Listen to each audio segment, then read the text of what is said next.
Hello students, good morning all of you. Welcome to online classes in Gayatri School Arnia. Today we shall read correct forms part 13 rule 17. 17 rules 16 rules already हम पढ़ चुके हैं correct forms पढ़ने के, और ये 17वां rule है आपके लिए। 17वां रूल लिखिए आप। यदि वाक्य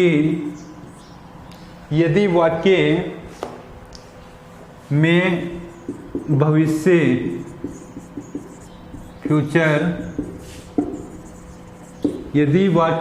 भविष्य फ्यूचर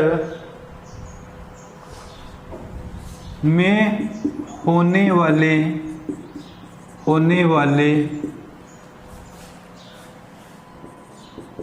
कार्यों की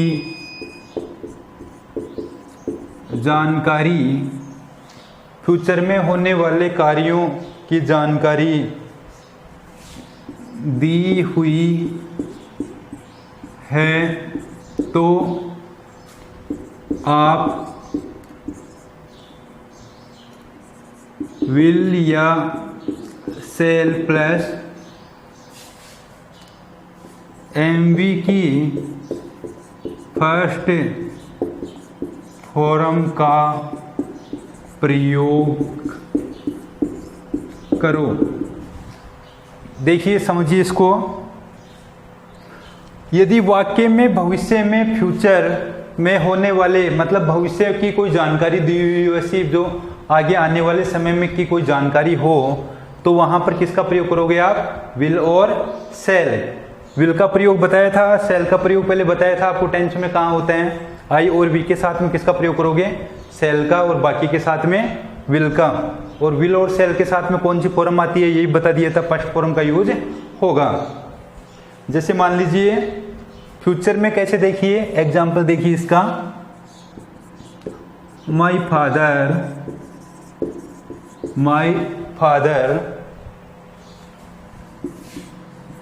गो टू दिल्ली टुमारो। अब देखिए फ्यूचर का क्या संकेत है यहां पर, ये समझिए पहले। फ्यूचर का क्या है संकेत? टुमारो है। क्या है? टुमारो। फ्यूचर को इंडिकेट क्या कर रहा है? टुमारो वर्ड कर रहा है। टुमारो का मतलब क्या होता है? आने वाला कल। मतलब यस्टरडे तो नहीं है, यस्टरडे का मतलब बीता हुआ होता है, तो पास्ट टेंस में होता है वो। लेकिन ये टुमारो है तो ये फ्यूचर के कार्य की जानकारी दे रहा है कि मेरे पिताजी कल कहाँ जाएंगे? दिल्ली जाएंगे। तो दिल्ली कल जाएंगे, तो फ्यूचर में क्या है? ये जानकारी कहाँ से मिल रही है? टुमारो, मतलब आने वाले कल को। समझ गए? तो फ्यूचर की बात कर रहा है ये। इसलिए हम माई फादर के साथ में क्या करेंगे? विल आएगा या सेल आएगा? आंसर लिखिए इसका। माई फादर के साथ में क्या आएगा?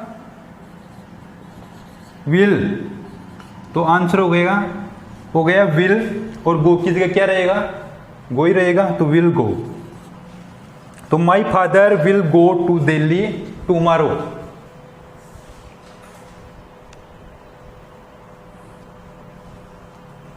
तो ऐसे में कोई भी कार्य की जानकारी हो, ऐसे सेल भी भरना पड़ सकता है आपको। जैसे मान लीजिए आई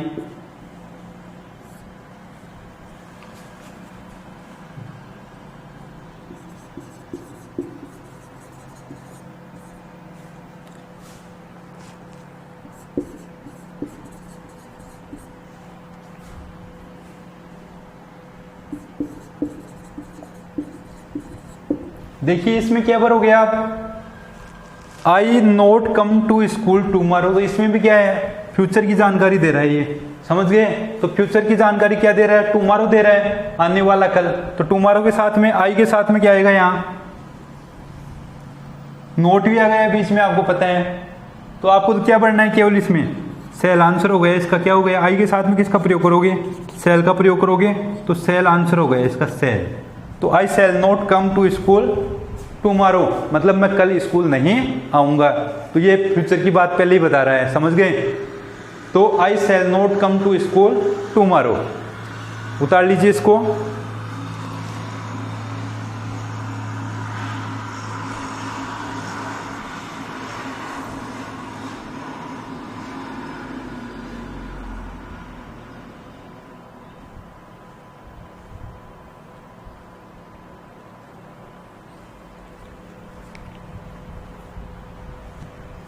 आगे देखिए रूल 18, रूल नंबर 18,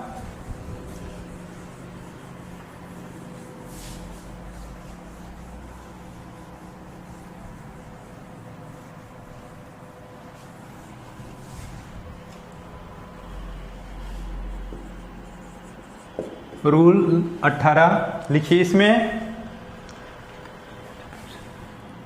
यदि सेंटेंस में अरेंज्ड, यदि सेंटेंस में अरेंज्ड फ्यूचर, यदि सेंटेंस में मतलब यदि वाक्य में अरेंज्ड फ्यूचर नियोजित भावी कार्य, क्या लिखोगे इसको, नियोजित भावी कार्य, नियोजित भावी कार्य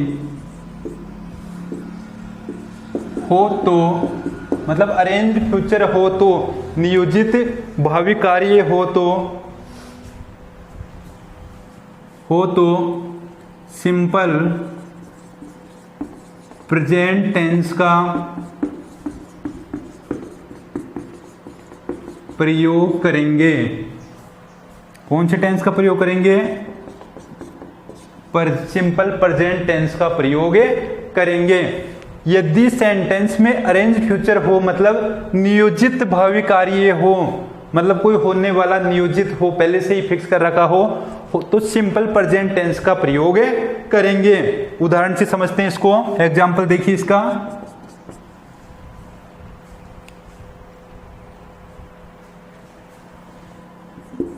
my father retire next month. अब देखिए वैसे तो ये फ्यूचर आ रहा है, क्या आ रहा है, फ्यूचर आ रहा है, समझ गए कि मेरे पिताजी हैं वो रिटायर्ड होने वाले हैं, क्या होने वाले हैं, रिटायर्ड होने वाले हैं, मतलब सेवानिवृत्त होने वाले हैं। तो मैंने क्या लिखा, रूल को पढ़िए पहले, रूल नियम को पढ़ोगे तो ही समझ में आएगा कि अरेंज्ड फ्यूचर मतलब पहले से ही व्यवस्था कर रखी है आपने, पहले से ही पता है कि रिटायर्ड होंगे, पहले से ही मतलब अरेंज कर रखा है, ऐसा पहले से ही व्यवस्था है ऐसी कि फ्यूचर में क्या होंगे, रिटायर्ड होंगे, जो भी कौन से मंथ में, नेक्स्ट मंथ में। तो अरेंज फ्यूचर है तो मैंने क्या लिखा, सिंपल प्रेजेंट टेंस का प्रयोग करें। तो कौन से टेंस का प्रयोग करोगे आप, सिंपल प्रेजेंट टेंस का प्रयोग करोगे। तो सिंपल प्रेजेंट टेंस का प्रयोग करो। तो माय फादर क्या है, रिटायर्ड हो रहा है, तो रिटायर के साथ में क्या लगा दोगे, सिंगुलर है, एक वचन, इसलिए एस लगा दोगे और इसका आंसर क्या हो जाएगा, रिटायर्स। क्या हो जाएगा, रिटायर्स भरोगे इसमें आप, ऐसे ही इसका प्रयोग करोगे प्रेजेंट सिंपल में, समझ गए। एक वचन करता है माय फादर, बहुवचन नहीं है, बहुवचन में नहीं करते, ऐसे ही इसका प्रयोग, ये भी ध्यान रखना है। तो रिटायर्स केवल, ये इसका आंसर हो गया अरेंज्ड फ्यूचर का। उतार लीजिए इसको।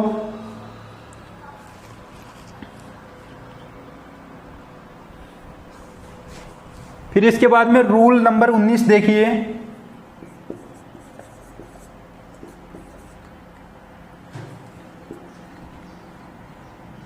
यदि वाक्य में नियर फ्यूचर हो, यदि वाक्य में नियर फ्यूचर मतलब नजदीकी भविष्य जिसको बोलेंगे नियर फ्यूचर, यदि वाक्य में क्या हो, नियर फ्यूचर हो, नजदीकी भविष्य हो, तो यदि वाक्य में नियर फ्यूचर हो मतलब नजदीकी भविष्य हो तो प्रेजेंट कंटिन्यूअस, प्रेजेंट कंटिन्यूअस मतलब is am are plus verb की फर्स्ट फॉर्म के साथ में किसका प्रयोग करेंगे, आईएनजी का प्रयोग करेंगे। समझ गए। कौन सा फ्यूचर हो, ऊपर क्या पढ़ा, अरेंज्ड फ्यूचर, मतलब कोई पहले से ही फिक्स प्लान हो। इसके बाद में देखिए नियर फ्यूचर मतलब नजदीकी भविष्य, ऐसे नहीं कि 6 महीने बाद में एक बार उतार लो फिर समझाता हूँ आपको कि नियर फ्यूचर क्या होता है।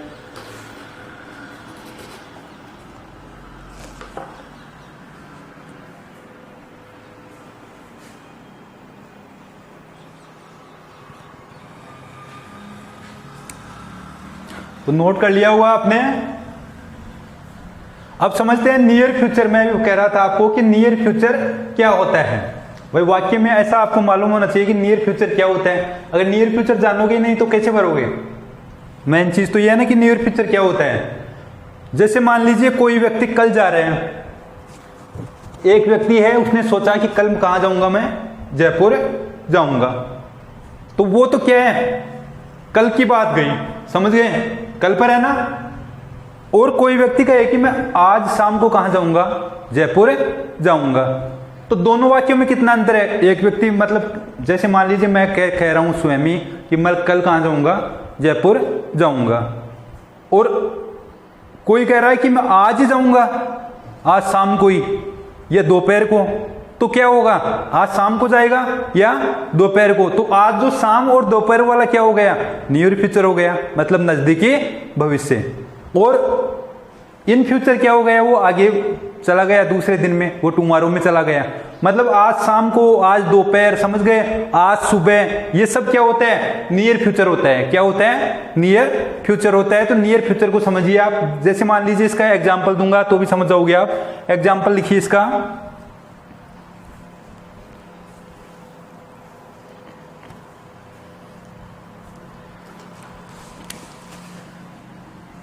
एग्जाम्पल लिखिए, द प्रेसिडेंट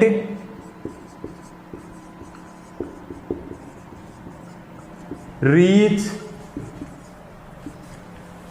ब्रैकेट बंद, the president reach Jaipur today evening. Today evening. तो ये नियर फ्यूचर है जिसमें टुडे शब्द साथ में जुड़ा हुआ है।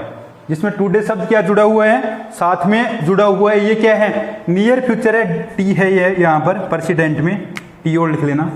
The president reach Jaipur today evening, मतलब प्रेसिडेंट है वो आज शाम को, टुडे इवनिंग का मतलब क्या हो गया, आज शाम को जयपुर पहुंचने वाले हैं। कहां पर पहुंचने वाले हैं, तो जयपुर पहुंच रहे हैं ना आज, इसलिए थोड़ा जो वाक्यांश है वाक्य को समझिए। जयपुर आज शाम को पहुंच रहे हैं, तो प्रेसिडेंट सिंगुलर है, क्या है, सिंगुलर, इसलिए रीच के साथ में क्या आ जाएगा, इसका आंसर भरिए। प्रेजेंट सिंपल टेंस होगा ना, ये कंटिन्यूअस, सॉरी प्रेजेंट प्रोग्रेसिव या जिसको कंटिन्यूअस टेंस बोलते हैं वो होगा प्रेजेंट कंटिन्यूअस टेंस। तो क्या भरोगे इसमें, आंसर भरिए इसका।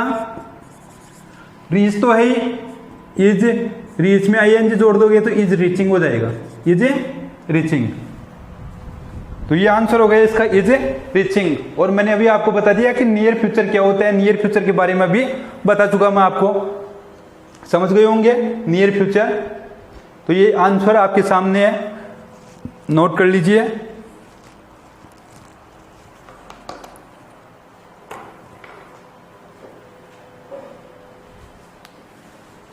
आगे देखिए रूल नंबर 20।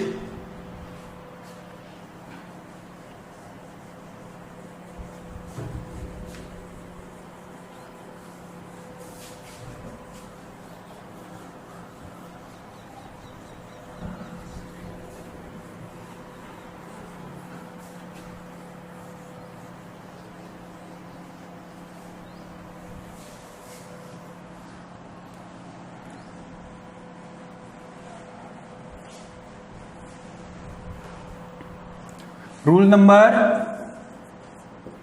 20 लिखिए इसमें,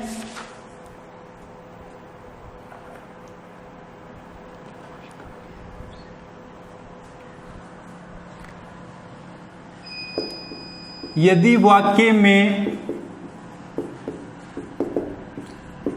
कोई कार्य भविष्य में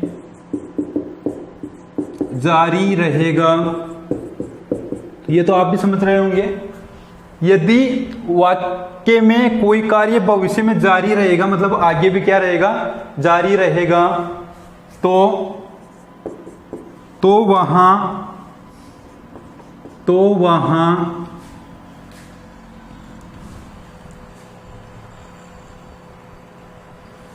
वहां फ्यूचर कंटिन्यूअस टेंस। अब फ्यूचर कंटिन्यूअस टेंस में किसका प्रयोग होता है ये लिख देता हूं मैं आपको, विल या सेल प्लस बी। इसके बाद में देखिए इधर लिखता हूं मैं, बी के बाद में मेन वर्ब की फर्स्ट फॉर्म के साथ में क्या लगाना है, आईएनजी का प्रयोग होगा। लिख लीजिए नंबर 20 रूल।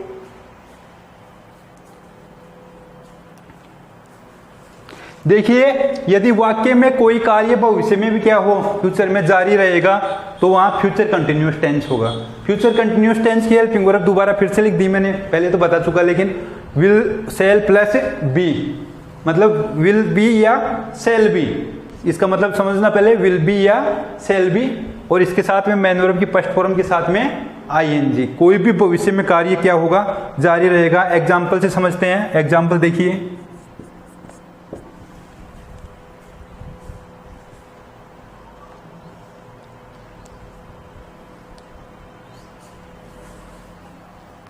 You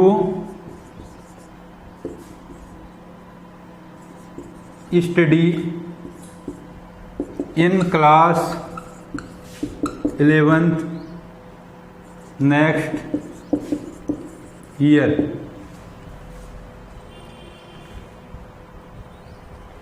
समझ गए? You study in class 11th next year। अब देखिए भविष्य में जारी रहेगा, ये कह रहा है। वाक्य को समझिए पहले, आप इसको समझेंगे वाक्य को कि जो भविष्य क्या है, भविष्य में जारी रहेगा।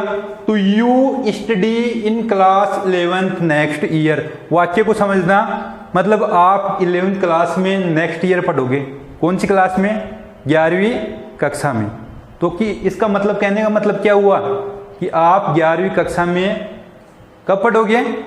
अगले वर्ष पढ़ोगे। तो अगले वर्ष जारी रह रहा है ना काम, तो पढ़ोगे तो सही। पहले से ही सोच रहे हो कि अगले वर्ष 11वीं क्लास आएगी, फिर 12वीं क्लास आएगी, समझ गए? तो ये भविष्य में जारी रहने वाला ये पढ़ाई का कार्य है। 11वीं में 12, 11th है, 12th है, तो जारी रहेगा। तो आपको क्या करना है, विल बी या shall be plus main verb की कौन सी फॉर्म आएगी? First form. फर्स्ट फॉर्म के साथ में आईएनजी आएगा। तो यू देखिए, यू के साथ में सेल तो नहीं आ सकता, आपको पता है, तो विल आएगा। तो विल लिखिए, यहां पर आंसर बनाइए इसका। यू के साथ में विल बी आएगा, और स्टडी की जगह क्या हो जाएगा? वाई को आपको हटाना पड़ेगा या नहीं हटाना पड़ेगा? तो इसमें देखिए वाई नहीं हटेगी, यू विल बी आईएनजी जोड़ दो इसमें, स्टडीइंग हो जाएगा। क्या हो जाएगा? स्टडीइंग। तो ये आंसर है इसका, will be studying. Will be तो यू के साथ में है, अगर यू के अलावा यहां पर वी हो या आई हो तो क्या आ जाता? Shall be. क्या हो जाता? Shall be. उदाहरण यही है, समझते रहना आप। अगर यू के अलावा मान लो आई वी आ जाए, तो आई वी के साथ में सेल बी, बाकी के साथ में क्या करोगे? Will be. ये मेरा पहले बताया हुआ आपको। तो विल बी स्टडीइंग क्या हो जाएगा? Will be studying. ये कार्य जारी रह रहा है इन फ्यूचर, भविष्य में जारी रह रहा है। 11वीं क्लास में नेक्स्ट ईयर में मतलब क्या रहेगा? ये जारी रहेगा। अगले साल पढ़ोगे तो जारी रहेगा। तो जारी रहने वाला कंटिन्यूसली जो है, तो क्या होगा? फ्यूचर में। कौन से समय में जारी रहे? फ्यूचर में, भविष्य में जारी रहे। रूल नंबर 21,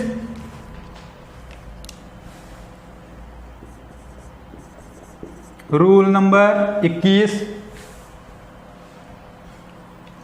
लिखिए।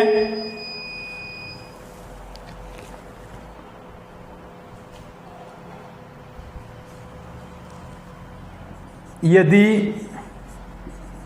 कोई कार्य, लिखते रहिए, यदि कोई कार्य भविष्य में, यदि कोई कार्य भविष्य में मतलब फ्यूचर में किसी समय तक, किसी समय तक समाप्त हो जाए, किसी समय तक समाप्त हो जाए,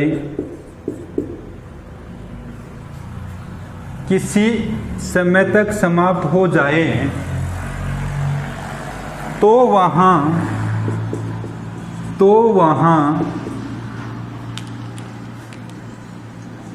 विल हैव या शैल हैव प्लस एमवी की कौन सी फॉर्म आएगी, थर्ड फॉर्म का प्रयोग करेंगे। मतलब आगे लिख सकते हो आप, अर्थात फ्यूचर परफेक्ट टेंस का प्रयोग करेंगे, फ्यूचर परफेक्ट टेंस का प्रयोग करेंगे। नोट कीजिए इसको, रूल को।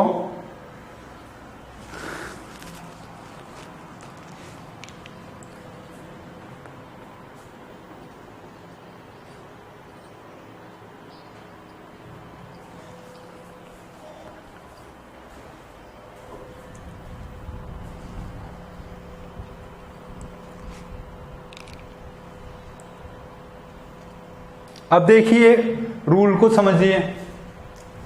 देखिए अगर कोई कार्य क्या है भविष्य में, किसी समय तक, मतलब भविष्य में, जैसे मान लीजिए 5 दिन तक, 20 दिन तक, 20 महीने तक, 20 साल तक, समझ गए, समाप्त हो जाए, क्या हो जाए, समाप्त हो जाए, फिनिश हो जाए, तो वहां कौन सा टेंस होगा, फ्यूचर परफेक्ट। मतलब विल हैव या शैल हैव और इसके साथ में मेन वर्ब मुख्य क्रिया कौन सी फॉर्म आएगी, थर्ड फॉर्म आएगी, तो थर्ड फॉर्म का यूज करेंगे। एग्जाम्पल से पता लग जाएगा अभी आपको। एग्जाम्पल लिखिए इसका,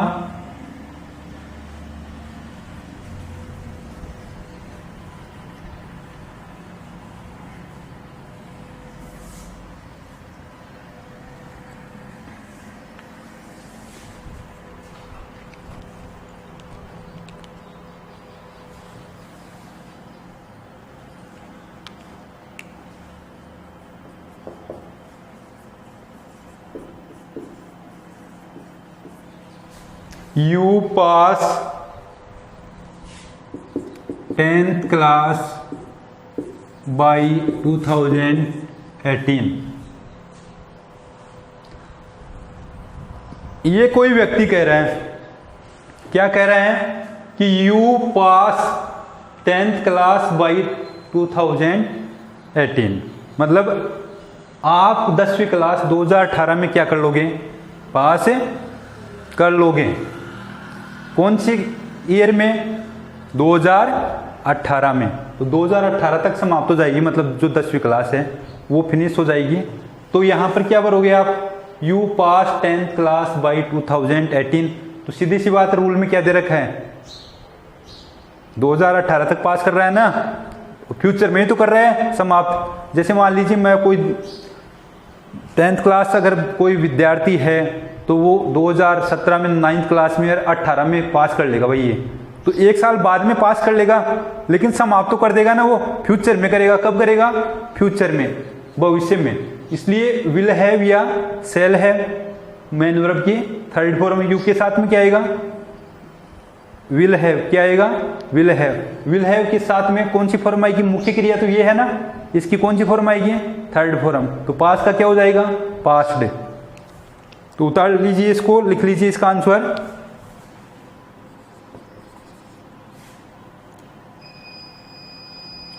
आंसर क्या हो जाएगा इसका, विल हैव, ये तो आएगा ही आएगा, पास की थर्ड फॉर्म पास्ड, तो विल हैव पास्ड, ये इसका आंसर हो गया। रूल नंबर कौन सा चल रहा था अपना, 21, 21। रूल नंबर 22 लिखिए अब आप।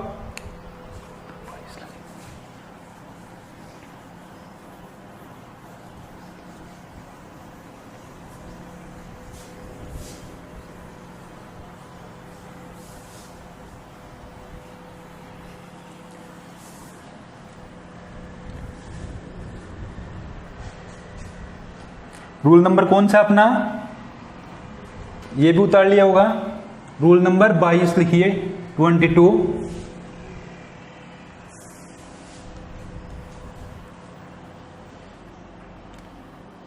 रूल नंबर 22, 22 लिखिए।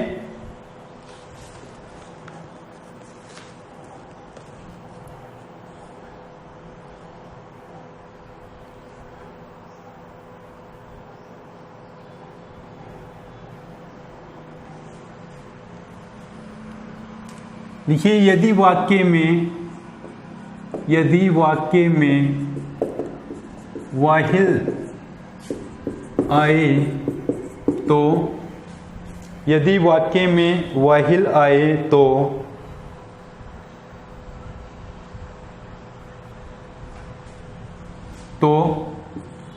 पास्ट, यदि वाक्य में वाहिल आए तो, वाहिल का अर्थ भी लिख लेना क्या होता है, जबकि। यदि वाक्य में वाहिल आए तो पास्ट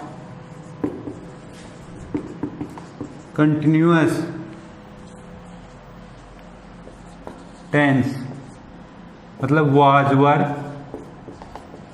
लिखाया है आपको पहले, एमवी की फर्स्ट फॉर्म आईएनजी आएगा।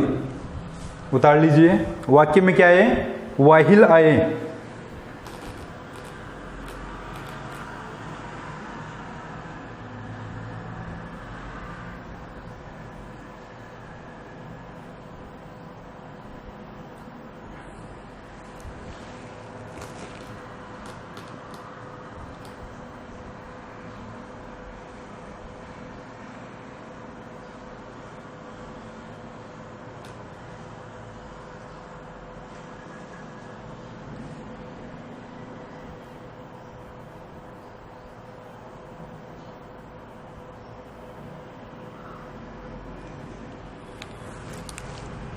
उतार लिया आपने। यदि वाक्य में वाहिल आए तो पास्ट कंटिन्यूअस टेंस आएगा। वाहिल का मतलब क्या बताया हिंदी अनुवाद आपको, जबकि। क्या बताया, जबकि। किसी वाक्य के बीच में मान लो वाहिल आ जाए, हैं, ये शब्द आ जाए तो क्या आएगा, वाजवर प्लस मेन वर्ब की first form plus ING. Was were का प्रयोग बताया हुआ आपको पहले टेंस जब पढ़ाए थे उस time.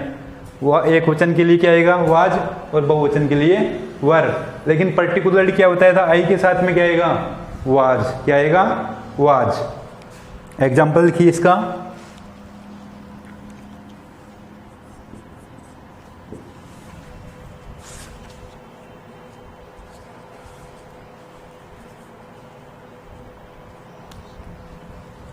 I saw a tall man while I play football. समझिए वाक्य को, भरिए इसको।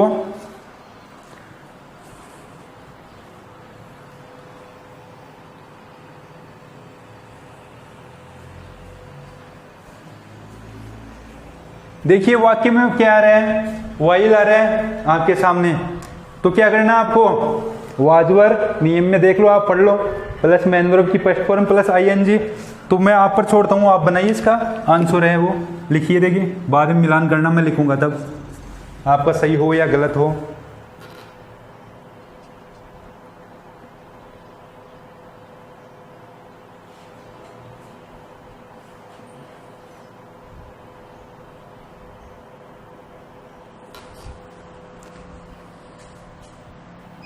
आई सा ए टाल मैन, मतलब मैंने क्या देखा, एक लंबे व्यक्ति को देखा। ये सा कौन सी फॉर्म भाई, सेकंड फॉर्म है। कौन सी फॉर्म है, सेकंड फॉर्म है, ठीक है।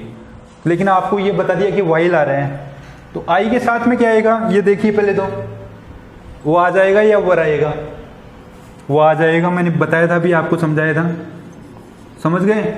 वो आज के बाद में देखिए क्या हो जाएगा, प्लेगा, प्लेइंग। तो वाज प्लेइंग, क्या भर दोगे इसमें, वाज प्लेइंग। ये इसका क्या हो गया, आंसर हो गया, was playing. Number 23, rule number 23, as के साथ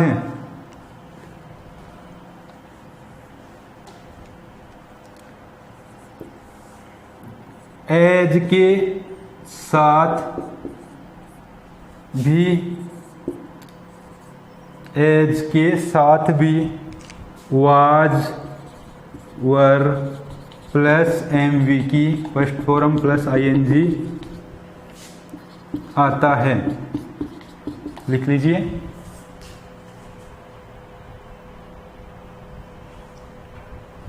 एज का मतलब जानते होंगे जैसे, क्या मतलब होता है जैसे। किसी वाक्य में एज आता है, ये वर्ड आता है एज, एस, तो इसके साथ में भी क्या होगा, was, were plus main verb की फर्स्ट फॉर्म। जैसे मान लीजिए एग्जाम्पल लिख देता हूं मैं आपके लिए। एग्जाम्पल लिखिए इसका।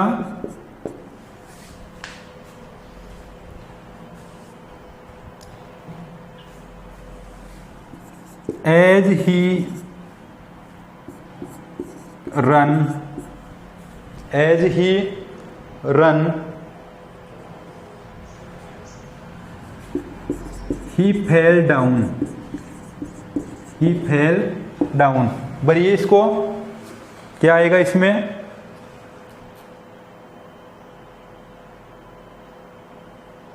आंसर लिखिए आप इसका। नियम सामने आपके।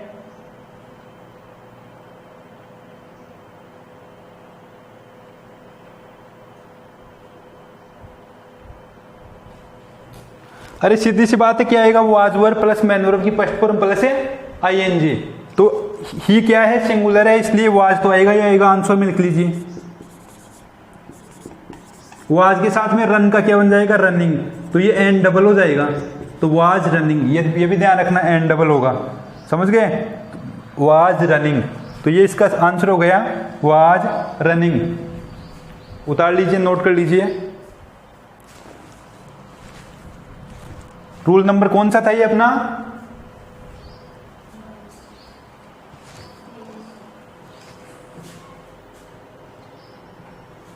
पच्चीस नहीं था ये अपना। रूल नंबर कौन सा था, 23 था भाई। तो रूल नंबर मतलब 23 था। 23 रूल्स के पहले भी मैंने कुछ रूल्स बता दिए थे जो इनमें हमने ऐड नहीं किए थे, मतलब वो टेंस के अकॉर्डिंग बता दिए थे कुछ, लेकिन ये रूल्स अलग हैं और वो भी रूल्स में आते हैं। नियम होता है, कैसे भी पढ़ लो आप चाहे। आपको केवल क्या करना है, बढ़ना सीखना है। तो ये 23 रूल तो ये हो गए मेरे, समझ गए। और इसके पहले भी मैंने 10-15 रूल बताए थे, वो भी थे इस करेक्ट फॉर्म्स में ही। आगे रूल नंबर 24 लिखेंगे अब हम।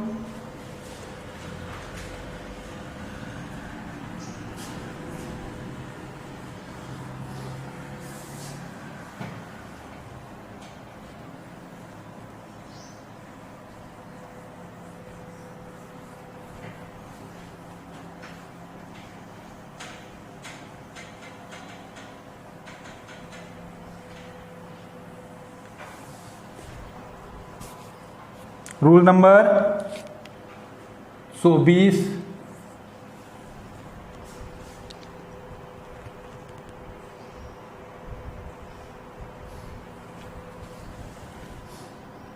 लिखिए स्टिल के साथ,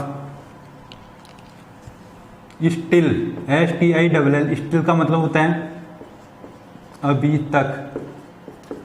स्टिल वर्ड के साथ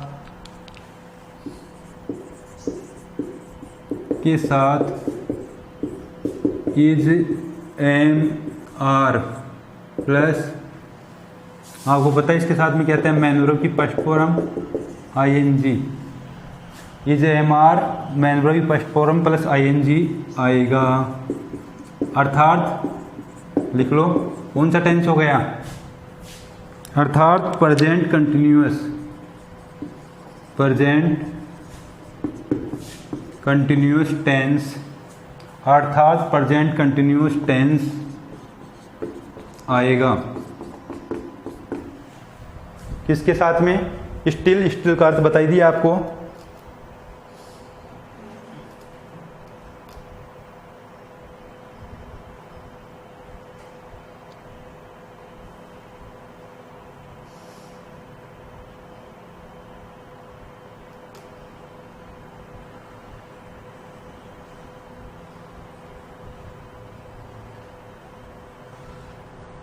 एग्जाम्पल देखिए इसका,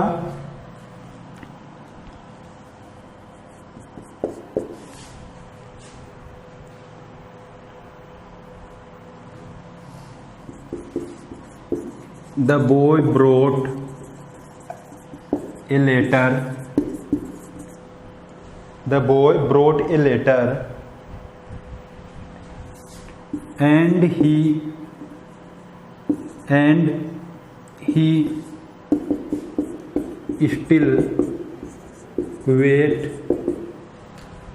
he still wait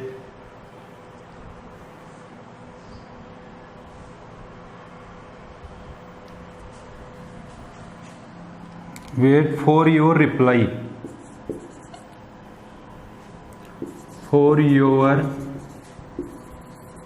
reply, the boy brought a letter and he still wait for your reply। Answer देखिए इसका,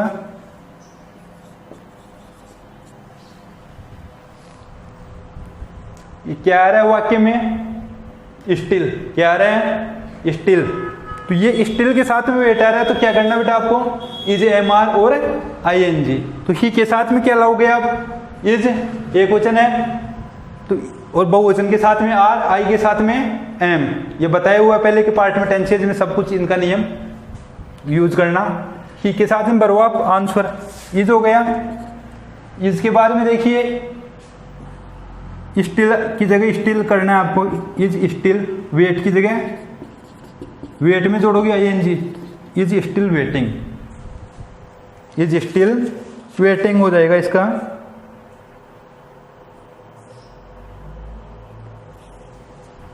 तो ये आंसर हो गया इज स्टिल वेटिंग, क्यों, क्योंकि स्टिल के साथ में क्या रहा है, इज MR मतलब प्रेजेंट कंटिन्यूअस है टेंस, ये याद रखना आप, प्रेजेंट कंटिन्यूअस रख लो या इज MR, बात वही है, जो याद रहे जिस प्रकार से आपको वो याद रख लो आप।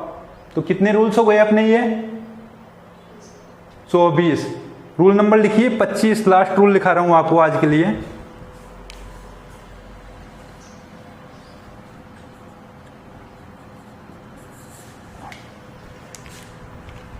उतार लो पहले ये, चलो नोट कर लो एक बार।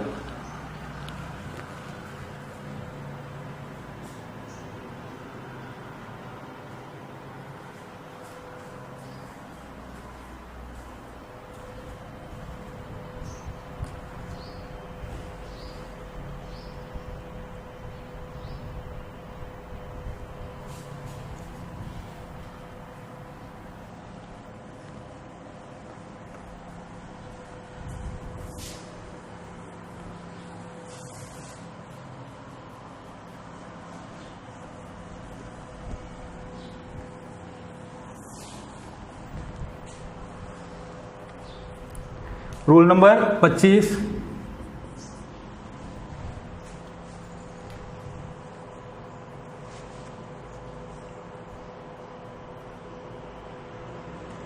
लिखिए यदि सेंटेंस में दैट हो तथा दैट के पहले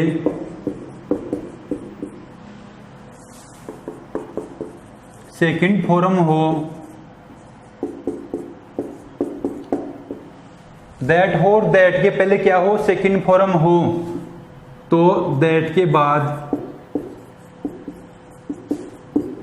हेड, दैट के बाद क्या आएगा, हेड प्लस MV की थर्ड फॉर्म हो, तो दैट के बाद हेड प्लस मेन वर्ब की थर्ड फॉर्म का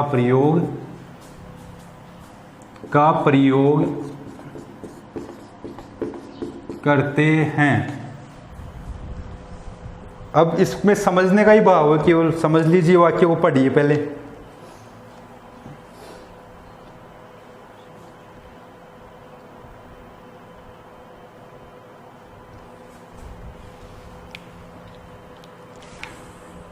एग्जाम्पल भी लिख देता हूं मैं, समझते रहिए वाक्य को।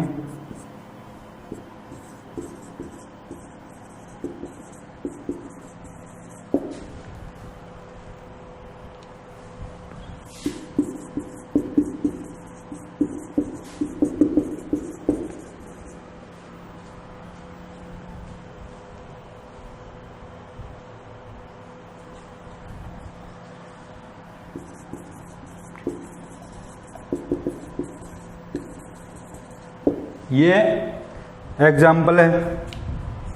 अब वाक्य को भाव को समझो पहले। किसके भाव को समझोगे? वाक्य का जो भाव है, वाक्य का जो अर्थ है उसको समझिए। मैंने क्या रूल लिखाया? किसी भी वाक्य में दैट से पहले क्या है? Second form. ये रूल कहां पर लागू हो रहे हैं? दैट यहां दिख रहा है ना आपको, समझ गए? ये देखिए दैट से पहले क्या है? सेकंड फॉर्म क्या है? कौन सी है सेकंड फॉर्म? कुछ बार मित हो जाते हैं। ये सैड कौन सी फॉर्म होती है? ये सेकंड फॉर्म है। ये समझ गए? कौन? सैडी। ये क्या है? Second form. किसकी सेकंड फॉर्म है? ये भी बता देता हूं। सेक की सेकंड फॉर्म है। ऐसे वही से का मतलब क्या होता है? कहना। और सेक की थर्ड फॉर्म सैड होती है। ये सेकंड भी क्या होती है? सैड होती है, दोनों ही। तो सेक की सेकंड फॉर्म है। तो दैट से पहले क्या आ रही है? सेकंड फॉर्म आ रही है ना। तो दैट के बाद में देखो क्या लगाना आपको? हेड प्लस मेन वर्ब की third form. Head plus main verb की थर्ड फॉर्म। तो कब लगा रहे हो? दैट के बाद में मेन वर्ब की थर्ड फॉर्म। तो दैट के बाद में ये दूसरा क्या आ गया? आपका सब्जेक्ट आ गया। सब्जेक्ट के बाद में देखिए गो है। तो आपको अब आंसर का पता लग गया होगा। तो आंसर लिखिए। हेड तो लगाना ही लगाना है। और ये गो की थर्ड फॉर्म क्या हो जाएगी? गोन। तो हेड गोन हो जाएगा इसका आंसर। क्या हो जाएगा? हेड गोन। अब इसका अर्थ भी देख लीजिए, आप निकाल लीजिए। देखिए एक बार पढ़िए इसको, क्या अर्थ निकलेगा। टेंसेज पढ़ाई है ना आपको तो।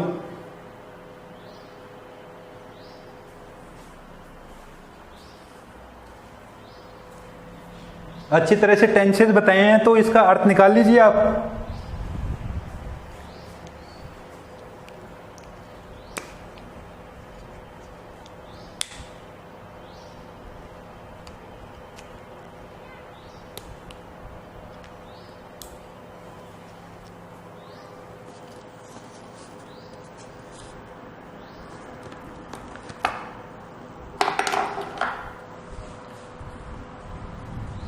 निकाल लिया? क्या अर्थ निकाला? देखिए, सी सेड दैट। ये जैसे आपने क्या पढ़ा होगा? आपने पहले की कक्षाओं में पढ़ा होगा डायरेक्ट इनडायरेक्ट, जिनको नरेशन बोलते हैं। क्या बोलते हैं? नरेशन। तो डायरेक्ट इनडायरेक्ट आपने पढ़ा होगा पहले की कक्षाओं में। तो उसमें आता है ये सेड दैट, सेज दैट। समझ गए? तो ये कौन सी है? ये ध्यान रखो, सेड ये सेकंड फॉर्म। इसके बाद में क्या है? दैट। तो आपको क्या वर्ण आ गया? दैट से पहले सेकंड फॉर्म हो तो दैट के बाद में क्या लगाओगे? हेड प्लस मेन वर्ब की थर्ड फॉर्म। तो ये याद रख लेना, दैट के बाद में हेड प्लस मेन वर्ब की थर्ड फॉर्म। अर्थ बता रहा था मैं आपको। शी सेड दैट, उसने कहा कि। क्या मतलब हुआ उसका? कि उसने कहा कि। पास्ट टेंस में शी का मतलब क्या हो जाता है? या ही हो या सी हो, उसने। समझ गए? उसको ऐसे हो जाता है। तो शी सेड दैट मतलब उसने कहा कि। सी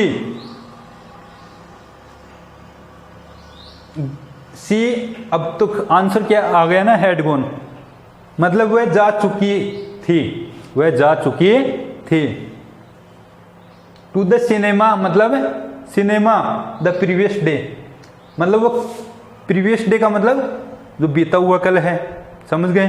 तो मतलब पहले दिन ही वो सिनेमा चली गई थी। कहां पर चली गई थी? सिनेमा चली गई थी। उसने कहा कि वह पहले दिन ही सिनेमा चली गई थी। पहले दिन मतलब जो बीता हुआ दिन है। समझ गए? जो प्रीवियस डे है, जो बीता हुआ कल को कहाँ चली गई थी? सिनेमा चली गई थी। तो ये इसका क्या हो गया? अर्थ हो गया। और ये 25 रूल्स हो गए अपने भी करेक्ट फॉर्म्स के। ये याद कर लेना आप अच्छी तरह से। टेस्ट में इनके उदाहरण सहित आप याद कर लेना। नेक्स्ट जो टेस्ट होगा उसमें ये करेक्ट वर्ब्स ही आएंगे। तो आप इनको अच्छी तरह से रट लो, याद कर लो। ये जो रूल्स हैं, नियम हैं, उदाहरण सहित देखो, समझो। समझ करके एक उदाहरण और एक रूल्स याद कर लो आप अच्छी तरह से। तो 25 रूल्स तो ये हैं। 5-10 रूल इसके पहले बता दिए थे वो। मतलब 30-35 रूल्स हैं। अभी करेक्ट फॉर्म्स के 10 रूल्स और होंगे, लगभग 10 रूल्स और होंगे। तो ये 10 रूल्स हम अगले वीडियो में पढ़ेंगे और कुछ एक्सरसाइज भी करेंगे, हल करेंगे एक्सरसाइज को। एक्सरसाइज भी हल करना बताऊंगा, किस प्रकार से एक्सरसाइज को हल करते हैं। इसके अलावा जो बाकी रूल्स हैं वो नेक्स्ट वीडियो में करेक्ट फॉर्म्स को कंप्लीट कर लेंगे हम। Okay, thanks.